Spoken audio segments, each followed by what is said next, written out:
Hello students, welcome to Revised the Learning Platform. Today in this video lecture we are going to complete a topic which is known as electric lines of force. So in the previous video lecture we have seen that what is electric field, what is the intensity or the strength of that electric field, what are test charges, what is the source charge. So today we are going to see that what actually are these electric lines of force. So in reality, these electric lines of force are something which is imaginative. This is developed in order to study what electric field is happening, how they happen, how they move. So for our convenience, we have something known as electric lines of force that depict that your force is moving along which line or which direction. So over here, we can see that an electric line of force is the path along which a positive charge moves. So in the previous video we have seen that the positive charge, that the field actually moves from positive to negative. Right, this is what we have seen, that the electric field intensity travels from positive charge to a negative charge. So how does an electric line of force travel? It travels in the same manner as that of an electric field. So this line also starts or originates from the positive charge and moves towards a negatively charged particle. So in this diagram, let me explain you that how this thing is actually happening. This is a positive charge, this is a negative charge. Both are kept at certain distance from each other. So what is happening, since these are unlike charges, they are going to attract each other. But there is a presence of something known as electric force, and due to the electric force of one part, that is one charge, the other charge is going to experience that force, right? And when it is kept in the surrounding of one charge where it can feel that force, that is known as your electric field, right? Means that they are in electric field of each other. So how these electric field lines are going to travel? They are going to originate. The plus sign is going to make this electric field go towards the negative point. So this is how the field is flowing from positive to negative, right? This is what is happening. So these lines are simply an imaginary line which actually tells you the path along which a positive charge is moving, right?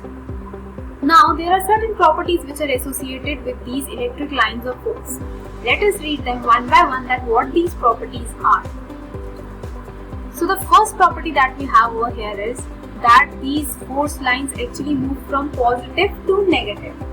So yes, we already know that by convection we have considered that the electric field travels from your positive to negative, right?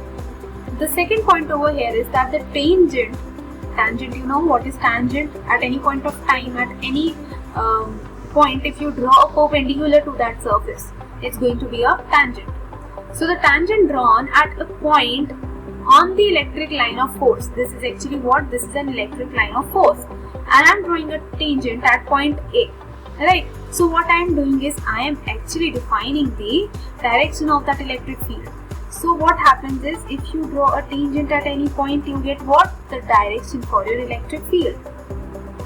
This is what we are talking about, right? Okay, now let's move to the properties. The other properties are that you can see in the third point there is actually a diagram drawn. So what actually this property is defining you? So whenever there are two electric lines of force, right, as you can see, this is your 1 and this is your 2. They cannot intersect each other. Why they cannot intersect each other? Because if I draw a tangent at the surface of this curve, right, for example, I just draw a tangent over here, what I get is the direction for E2. If I draw a tangent over here, what I get is the direction of your electric field E1.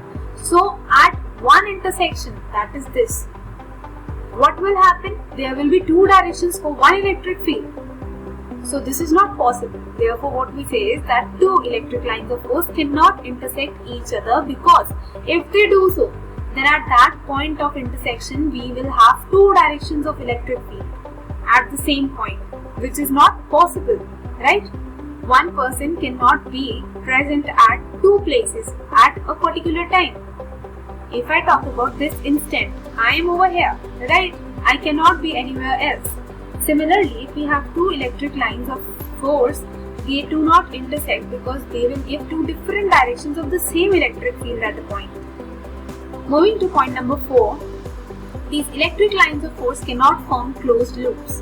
Why they cannot form closed loops? Because as we have talked about, an electric line of force always acts in one direction, right? They cannot have multiple directions. So that is why they do not make a closed loop. What are loops? Loops are actually nothing, just you have seen donuts, right? So what it is? It's like a ring. So means if your electric field is starting from here, it cannot end over here. It cannot form a loop. They cannot connect each other. Right? This is what is the meaning of a point number 4.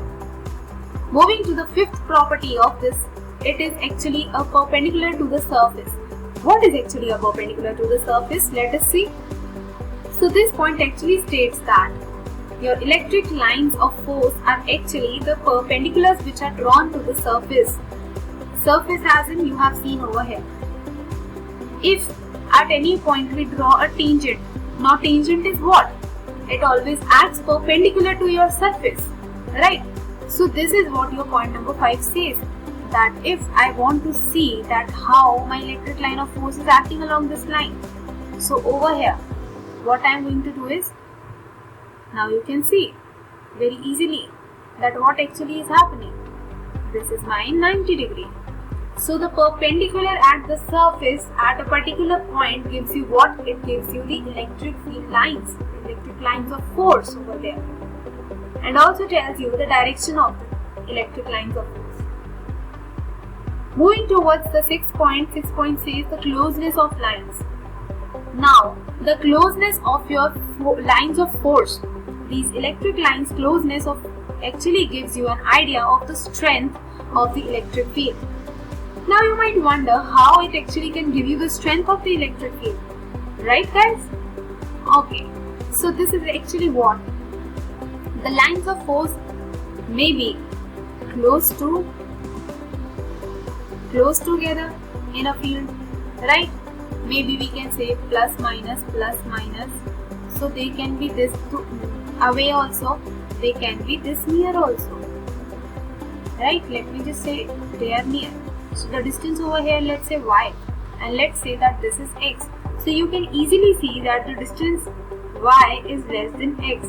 So what is going to happen? If these electric lines of force are actually very close to each other, then they are going to be of greater strength. They will have strong field in comparison to the one which are away from each other. So the closer the electric lines of force are, the more their electric field strength is. While more the apart they are from each other, less is their electric field. Right? So today we have seen that what are electric lines of force, how they actually travel from positive to negative direction. We have also seen the different properties. There are actually 6 properties of electric lines of force. Okay, so I want you all to write in the comment section if you like this video and you want me to make it another video on any other topic. Thank you.